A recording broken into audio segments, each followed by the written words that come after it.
Hi, my name is Lynam. Um, Today I put together a presentation for you called How I Learned to Love the Dead. It's part ghost story and part love story.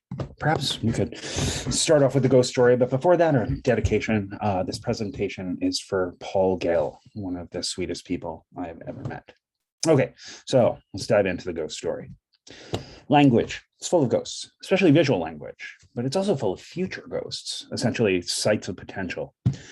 I've been working with my undergraduate students at Temple University, Japan, to explore what these ghosts might look like or might feel like, especially in regard to the legacy of punctuation that's been designed by our fellow humans, both alive and deceased, who tried to help us become more accurate in how we might attune visual language to further match verbal language.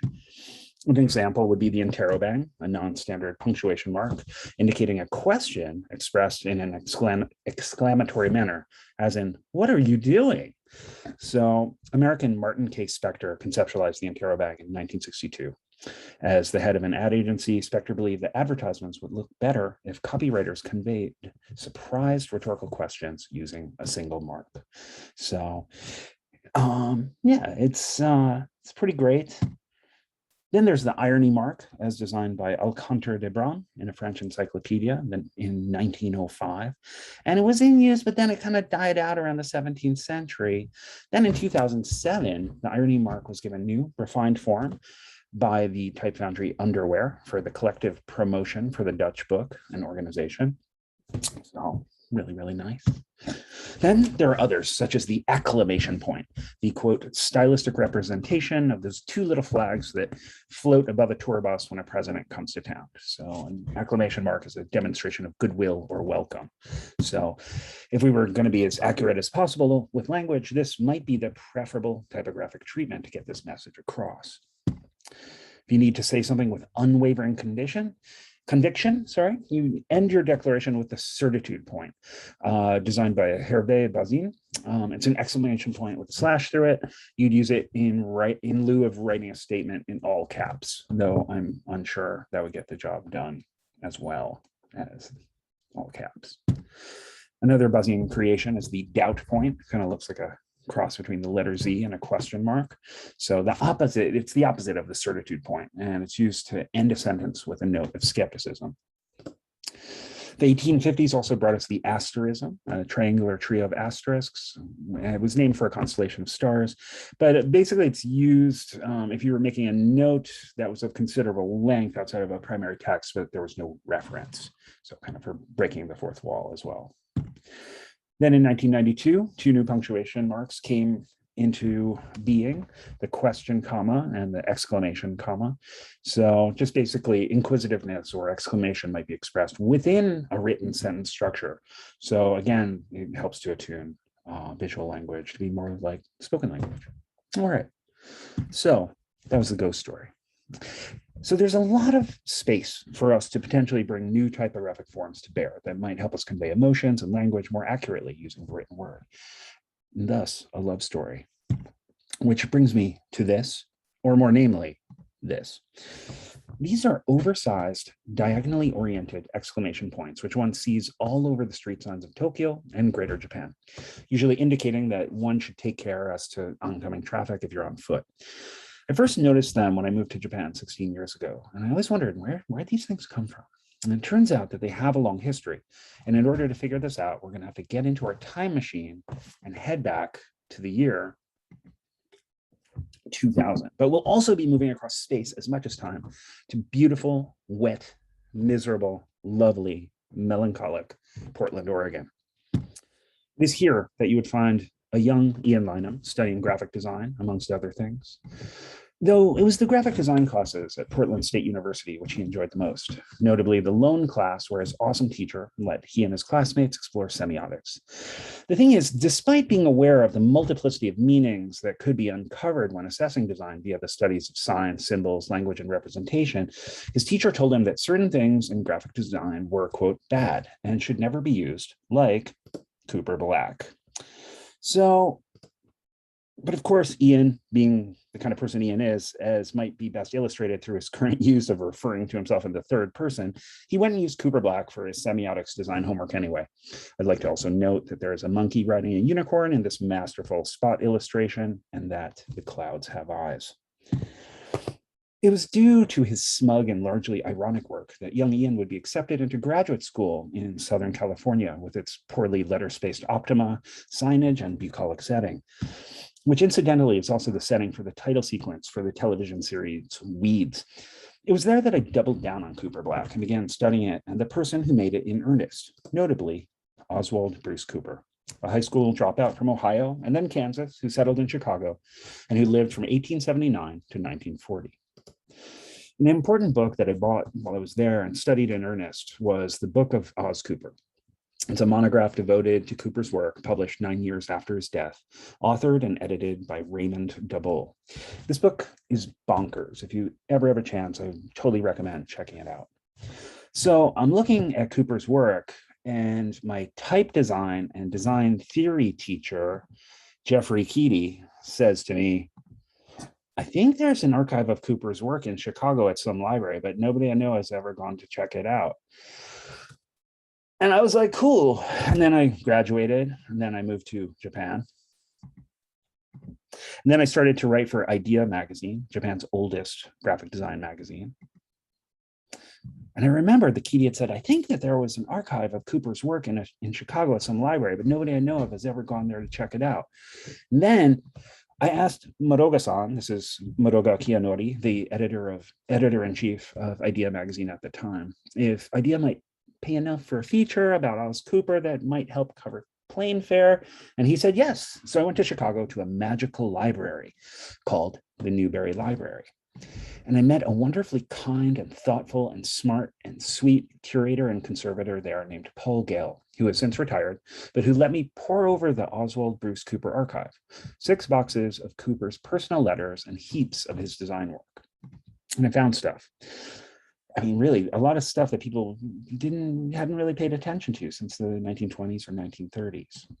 And Cooper was famous in Chicago for the style of display lettering that he'd invented and was quickly gaining notoriety for it, both in Chicago, but all the way to the East Coast. Like this G, I await a more incredible G in my lifetime. It was because of this notoriety that the type foundry Barnhart Brothers and Spindler invited Cooper to create a family of his own typefaces. Their sister foundry, the ATF, American Type Founders, had already created an unlicensed typeface based on Cooper's hand lettering already. So because those two foundries were associated with each other, Barnhart Brothers and Spindler was indebted to Cooper right out of the gate. It's worth noting that the Cooper family of typefaces, notably Cooper Black and Cooper Black Italic, were some of North America's most popular typefaces up through the 1960s, as well as the physically the heaviest type. Here we see some of the lighter weights of the Cooper family, beautiful, but oft forgotten. It's worth noting that Cooper could really draw his ass off as well. Cooper had moved to Chicago to study illustration and lettering at a school called the Frank Holm School of Design and Illustration, which was a residency-based school, but they also had another division of the school that operated commercial art instruction by mail. Cooper wound up partnering with an illustrator who worked in the same building as the school. And that guy's name was Fred Birch, and the two went into business. Birch was kind of the flashy illustrator slash salesman, and Cooper the shy and retiring workhorse designer. And they amassed a large staff really quickly, and they turned into one of Chicago's premier design studios. Though Cooper tired of it pretty quickly. His partner, Fred Birch, had caught syphilis, which, if you don't treat, often turns into a form of severe neuropsychiatric disorder. And this left Birch largely unable to work, leaving Cooper, someone who was not the most social person, to manage a staff of over 40 people. Cooper forced his partner to leave the business in 1925 and took care of him financially and physically for over 12 years before Birch's sons stepped in to take care of their father once they were old enough. Cooper sold the illustration wing of the business, and he doubled down on lettering and type design. There was so much stuff in that archive at the Newberry. So here's one of the first photographic proofs of Cooper Old Style, and one of the first specimens of Cooper Black Italic.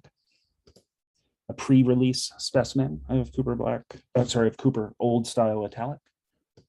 Here's one of the original drawings, Cooper Black Italic, and inked scale drawings for Cooper Black Condensed.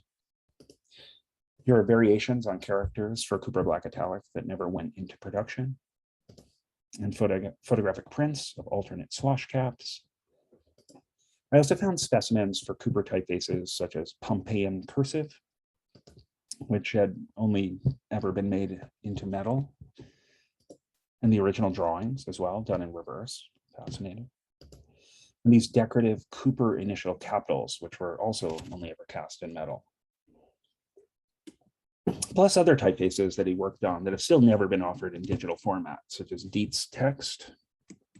I found the original art for the book on Cooper's life's work and the original manuscript for the book. Also, swash caps for Cooper Italic that were never released. They're super duper beautiful. As well as typefaces that never went into production, like this, and this, and this, and this. Plus these swank decorative capitals for Pompeian cursive, which were never cast either. It turns out that Cooper was a curator as well. This is a show that he and his friends put together, a German poster circa 1923.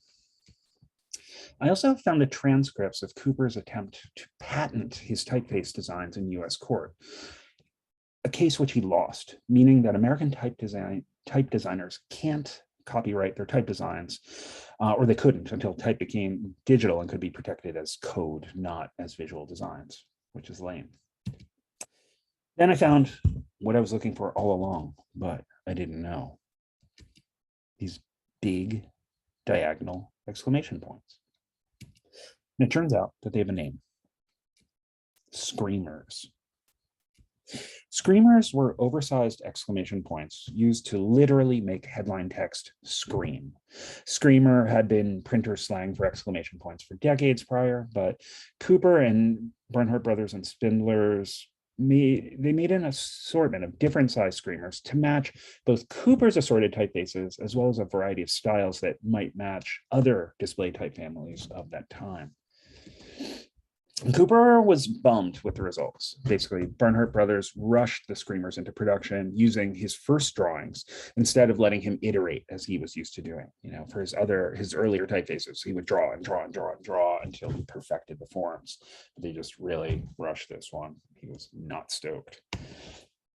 After World War II, screamers fell out of fashion. They weren't included in everyday typefaces in North America, and they largely died. However, it turned out that they were super popular in Japan before the war. And screamer characters exist today in most digital Japanese typefaces. The ghosts of America and American typography live on, far away from America. And those ghosts have faces, and those ghosts have names. And that is the end of my story. Though, I wonder about your story. A loose prompt for everyone here. How might you give form to a piece of punctuation that has never existed before that might help attenuate visual language? So with that, I'd just like to thank you very, very much. I appreciate your time, and thank you to TypeCon and all of the organizers for having invited me.